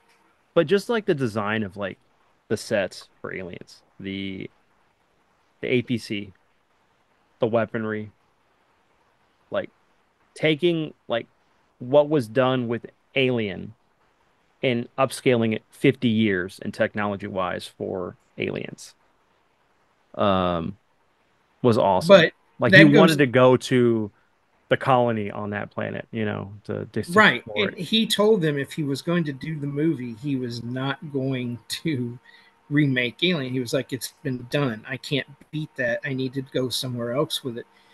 But he was a big fan of Starship Troopers and other things, and he was like, I can see this. I can put this into a Starship Troopers universe. That's where the Colonial Marines come from. That's where all the weaponry comes from. And he really wanted to make a World War II film. And this gave him that opportunity to create a film that felt like a World War II film. We were supposed to see a King Alien. Are we? Yeah. But it didn't. Are we still talking about Aliens? The second? Yeah, Aliens. Yeah, Aliens. Yeah. Okay, but James I thought Cameron. Starship Troopers came out in 97. No. The original book. No. Starship Troopers was not that movie. Oh, the book. Yeah. The book. Yeah, the book. Okay. You're talking about the book. Okay, I got you. Yeah, that movie was not That Starship makes more Troopers. sense. That should have been called Exterminators. Hey, it was still great. We love that film. Okay. Yep.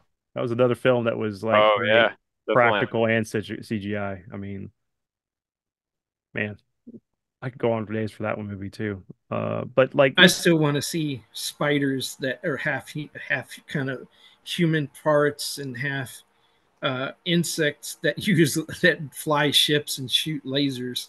I just, man, that would have been great. I like the arachnids. Don't get me wrong. I think the idea behind that movie was of using a species that breeds so much quicker than the human race could just take us out by producing overpopulating with numbers of their soldiers. And they didn't need technology.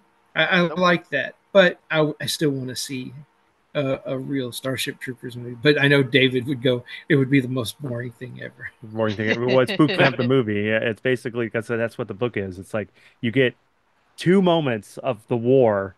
The rest of it is Rico with his training in boot camp, and then him meeting his dad at the end.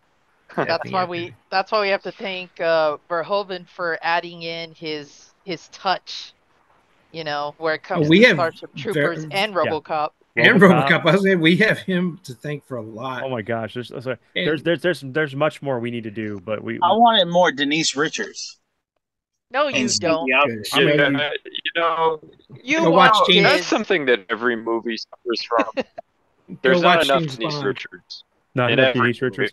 I don't know. I thought the Dizzy was the hotter. Yeah, or go watch Undercover Brother. You'll get plenty of Denise Richards in Undercover Brother. At least Dina Meyer's character actually loved Johnny Rico. She didn't just lead him on. Sorry. Yeah. Whatever happened to Dina Meyer? I'm just talking about because that's like the only movie she was in. Hackers. That's the only movie I've seen Dina Meyer in. She was in the Saw movie. She was in Cyborg 2.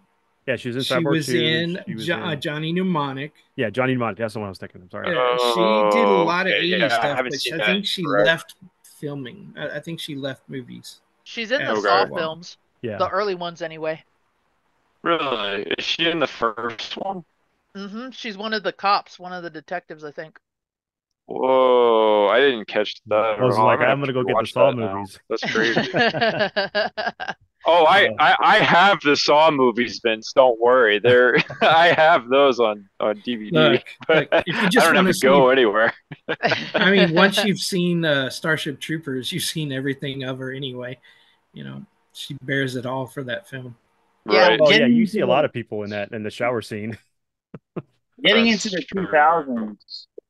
Getting into the 2000s, what do we think of Lord of the Rings and Pirates of the Caribbean? How the CGI in those holds up?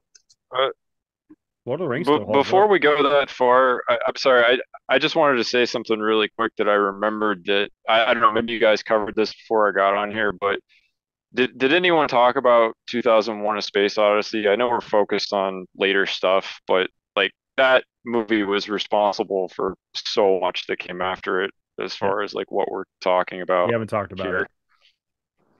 It doesn't Just say wanted to any mention that. CGI was used, Okay, though. you did. I'm sorry, I Maybe on missed the that. HAL. Maybe on the HAL, the eye, the HAL eye. No, that But was no, all that was all practical I don't know about practical. effects. CGI. Practical. I mean, it was Yeah, 69. yeah. Yeah, You're everything was practical. Yeah, I Yeah. think. because yeah, that takes place. Yeah, of course, after Star Trek. So, Yeah, uh, and what My was great favorite. was he'd picked the soundtrack before he started filming, so he listened to the music and set the frame rate to match the music, mhm. which Mm. gave that Cool. feeling of actually being in space. You know, that taking The scenes in forever Yeah. the for something to move. the Yeah. scenes in the bedroom where he's rapidly aging with the Oh, monolith dude, are like yeah. some of the most like memorable and like dark, vivid scenes I've ever seen in anything. That Yeah, but 10 most minutes. people still don't know what the hell was going on there. You're like, No. they're like, I don't know what was going on there. Just smoke a reefer, watch it, and enjoy it, and Did he just just like You're turn enjoy it. right. into a baby again? Did he You become know, Merlin? it's funny you mentioned that, Floyd, because I took a Stanley Kubrick class in college, and my professor admitted before we started watching that film, she goes, "If there's any other piece of advice I can give you, don't drop acid before you watch this movie." And she went into detail. She went into detail about how she actually did that with friends, and she's still recovering from that From it? experience. And I'm Oh like, my that just makes gosh. me want to do it more. I You mean, know, yeah, you know I I have guess that that on would be the whole my thing of like watching American Werewolf in London, right? When he transforms into the werewolf, being trapped in that Oh, stuff. chef's Man, kiss Yeah, talk again. about practical effects. Man, yeah. that was Yes. gorgeous. That Well, was a if Zom, we're you going to know masterpiece. I talk have about that that, on we have to talk about Teen Wolf now. If you're going to talk. No, we don't. No, we don't. Go ahead. Oh If my there's gosh. any practical werewolf It's a joke. movies you see, it's American Werewolf and it's The Howling. Yeah. Again, done by Rob Bottin because of course Give me just a second. he wanted that full on-screen transformation, which was just amazing work. Cool. Floyd, put your phone on vibrate. Yeah, yeah. I'll have to edit that out. So I mean, No, but Ryan, we did talk about Zom, that. you know There's I have two. that hallucination on my stream intro, right? You know I have that, and I put the THX song to it. Yes, yes, yeah. You do. You have Oh, that. You nice. mean that's not So trust real? me, I love That's awesome. 2000, man. I I, love I've been 2000. I've been lied to this whole time. You serious?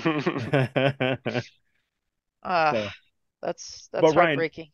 your thoughts on the Matrix, because that was another movie that I brought up. Oh yeah, the bullet When, time stuff. The yeah, bullet time stuff, amazing. Like the action agents sequences, transformation. Yeah, unbelievable, yeah. That unbelievable. so what I was saying is that like we definitely need to do this as like a series. So this is kind of our broad topic. We'll definitely go by decade because there's horror stuff that we need to talk about we haven't discussed yet.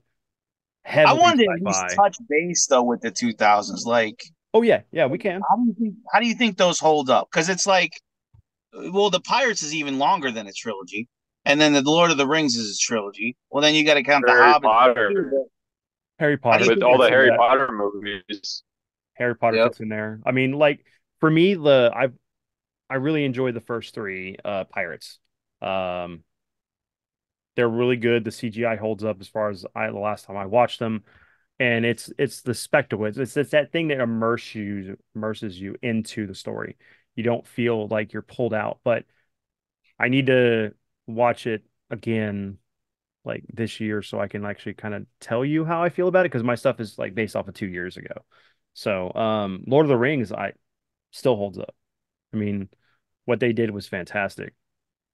And same Yeah. thing with Harry Potter. Harry Potter holds up really well. I think there's maybe a couple of scenes like the troll that gets inside the school kind of looks a little awkward.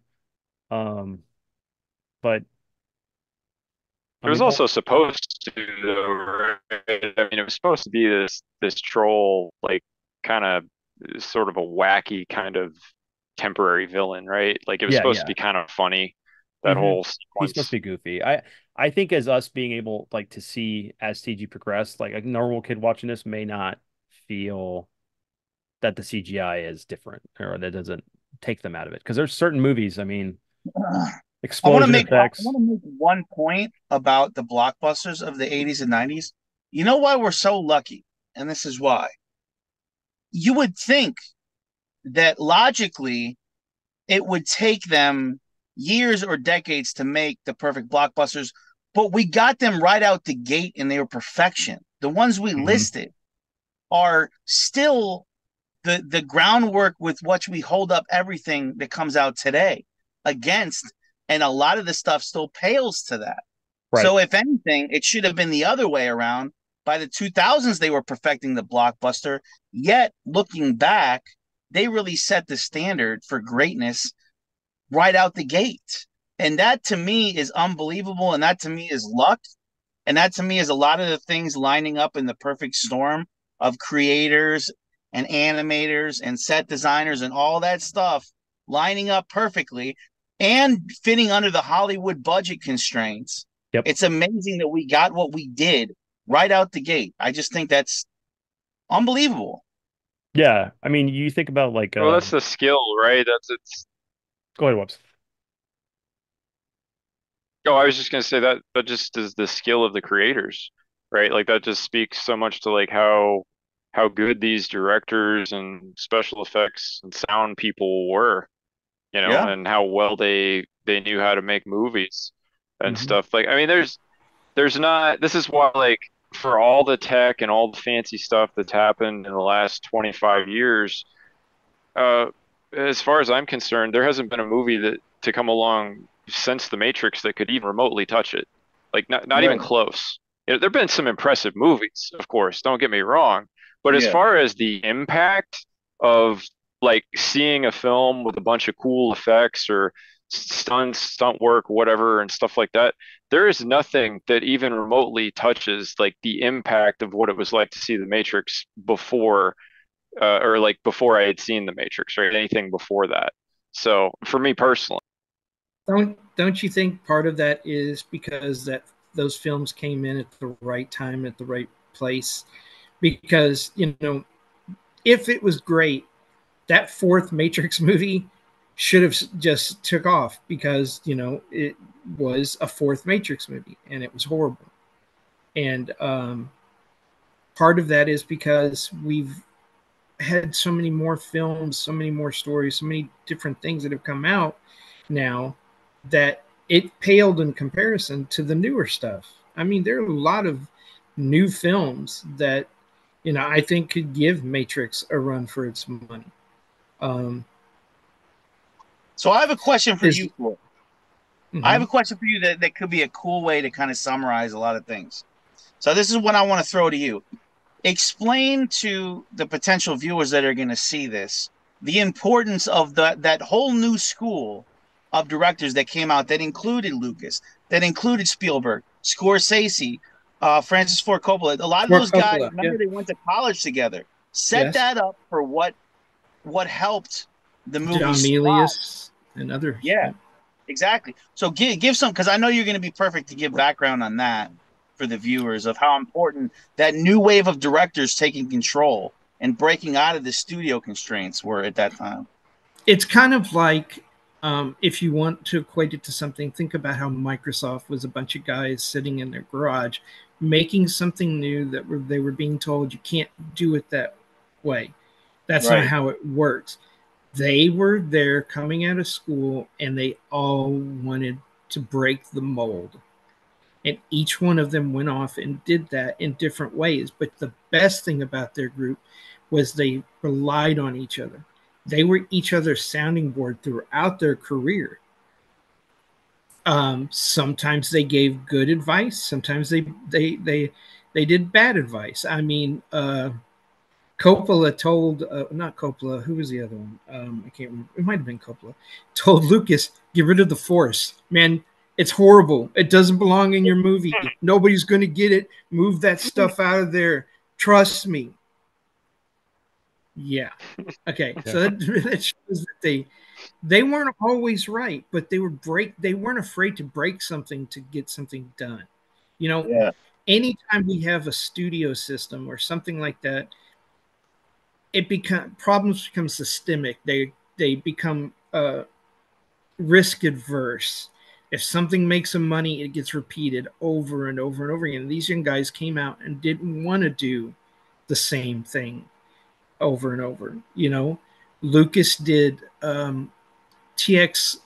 What was it? I forget the college film, and he did that because of an older director had challenged him to do something different and not do what everybody else was doing.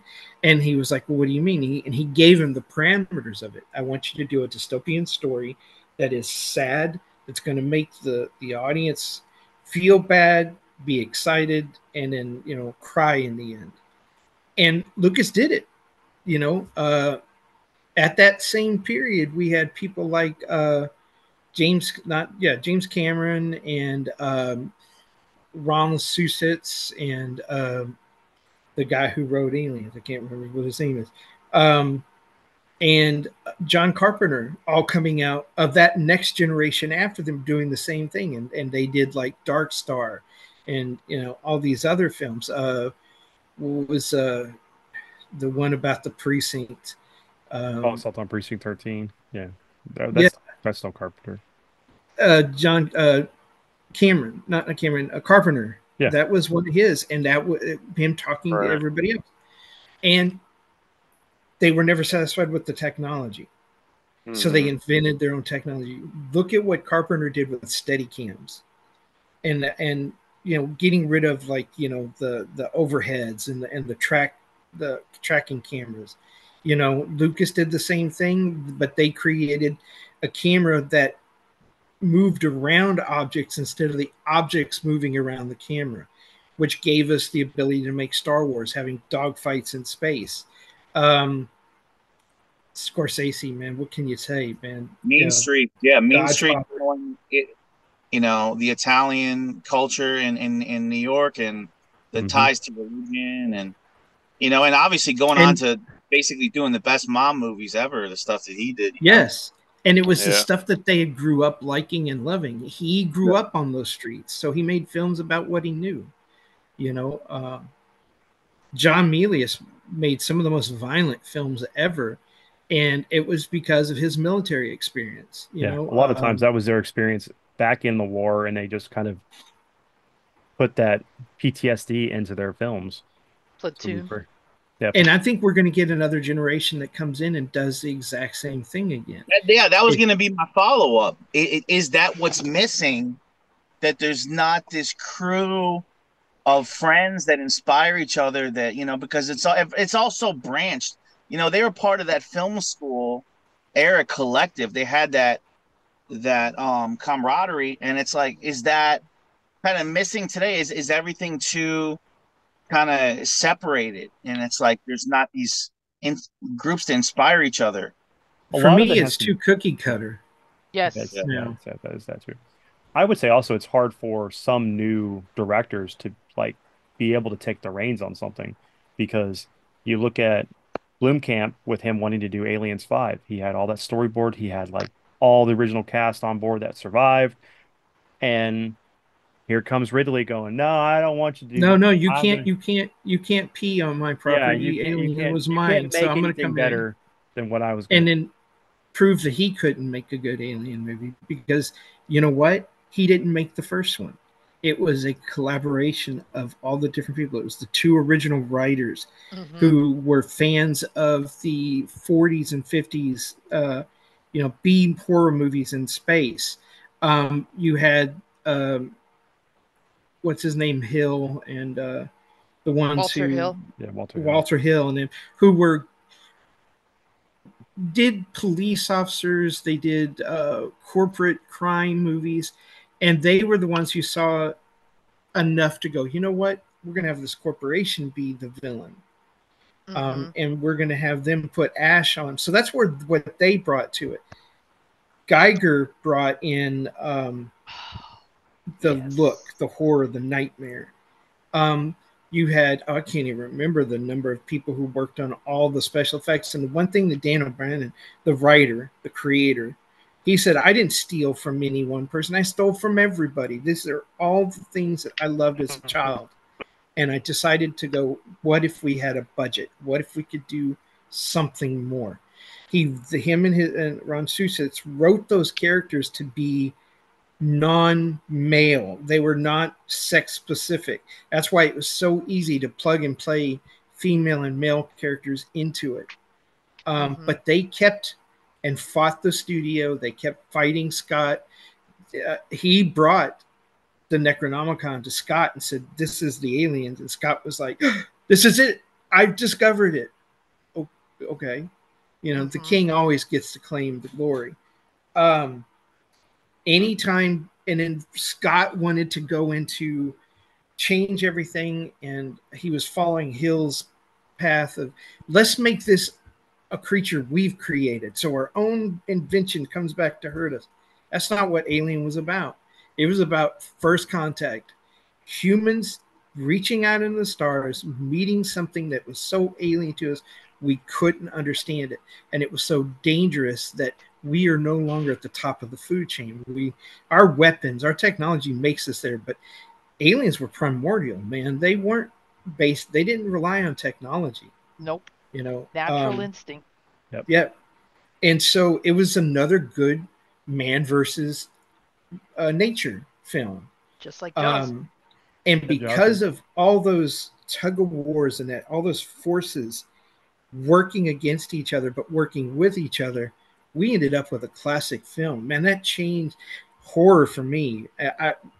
I skipped school in high school to go to the first showing at Alameda Mall with my buddy. He was a football player, and he goes, "Where are you going?" I said, "I'm going to friggin' theater." He goes, "Man, it's, we got to run to it if you're going to make your film." And we jogged all the way over to the theater because where Fuquay was, and that's where my high school was. And we got there right as they were walking in, looking for where did the facehugger go. And I was like, oh man, it looks beautiful. What is going? And then when it falls on Ripley's shoulder and they were poking around at it, I was like, that looks real. It looks like it could have been alive. And my buddy, he's like slowly bringing his arms in, slowly kind of like this.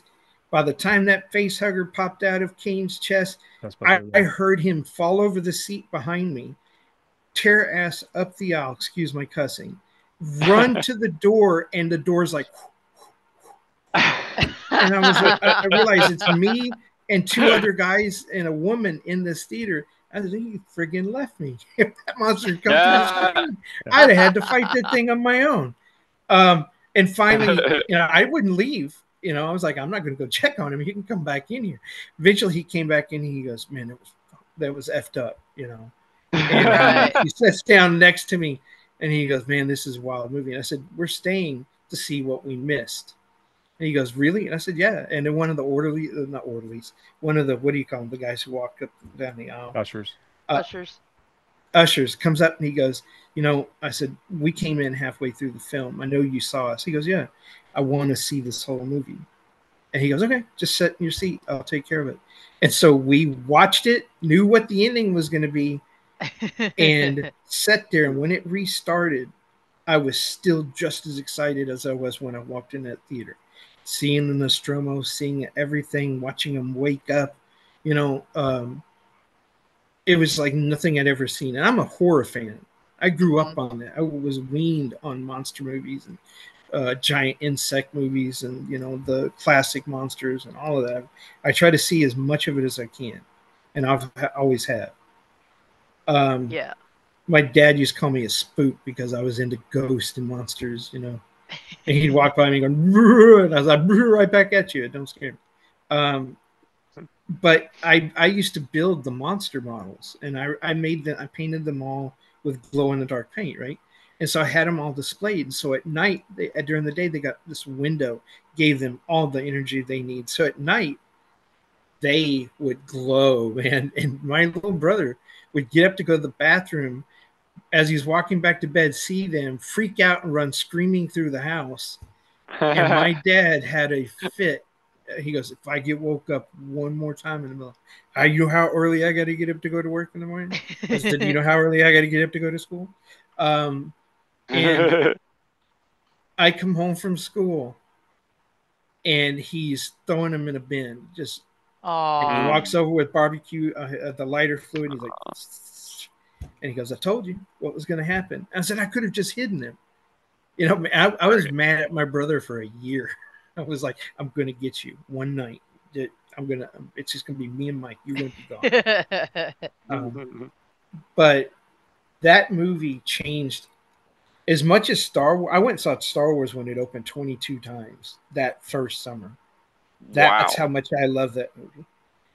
When I saw Alien, I could not go to the theater enough. And I bought all the books, the making of. I remember buying the Walt Simonson the comic, yeah. And had the photo journal, which was the entire movie by picture frame, and it took you all the way through it. And at the back, it had the entire script. I had it all. I lived and loved Alien. I still do. You ask my son if there was a game that I could actually walk into and want to play, that would be it. Maybe not now that I'm an old person and I walk with a cane, unless I had a power suit. That might change. But it really came in right at the right time. And all the people who tried to mimic it. Yes. But I will never give Scott full credit for that because I know what happened. I read all those magazines. I know what he said. And I know what he says now. You could find those interviews now. So this is where we're going to end things. So, guys, I want to do one question. Dad's already answered it. What film, whether it be practical or physical or both, impacted you the most? And I'll tell mine. Fifth Element. One of my favorite directors, Luc Besson. You had a great cast, practical and digital. You had Gary Oldman as the main villain. Bruce Willis in it. It was just the world was one of the things I wanted to be in. I enjoyed that film very much, and it was something that it was one of the films besides Big Trouble in Little China that made me want to become a director, even though it never happened. And if I can ever make a film, I will. But I love that film. It's one I can watch all the time. If it's on, I'll watch it. Don't forget Chris Tucker. Oh yeah, exactly. Corbin, my man. Corbin, I don't have no fire. I have no nothing. Yeah. For me, it's Never Ending Story. I mean, that's always going to be probably right up there as one of my favorites, if not my favorite fantasy sci-fi flick. We've talked a lot about some really good ones. So I mentioned earlier that Alien was definitely one of the very influential films of my childhood. I did see them out of sync, so I saw Aliens first. But I mean, between Aliens, The Thing, there's just so many that just blew my mind away with practical effects and solid storytelling and acting. It'd be hard for me to really, really choose out of those three, but definitely those. We talked about The Matrix briefly at the towards the end there, and like that had a huge impact on me as far as like a movie, seeing a new movie that was really pushing the limits of what was possible at the time, having a big impact. But I would say, as far as like what had a bigger impact on me personally, there's nothing more than the original Star Wars when I was 7 years old. By far, like that started a lifelong love affair with science fiction that will never end. Yeah, so everyone, we hope you enjoy this episode. We'd love to know what you think. What's your favorite movie in the 80s and 90s category, whether it be practical or physical? Practical digital, sorry. But anyway, if you want us to continue this conversation going and go by decade or with films, let us know and we will happily come back. The five of us maybe get Tyler in here, maybe get some other people, make this a big spectacle. But in the meantime, everyone have a great weekend and we'll catch you later.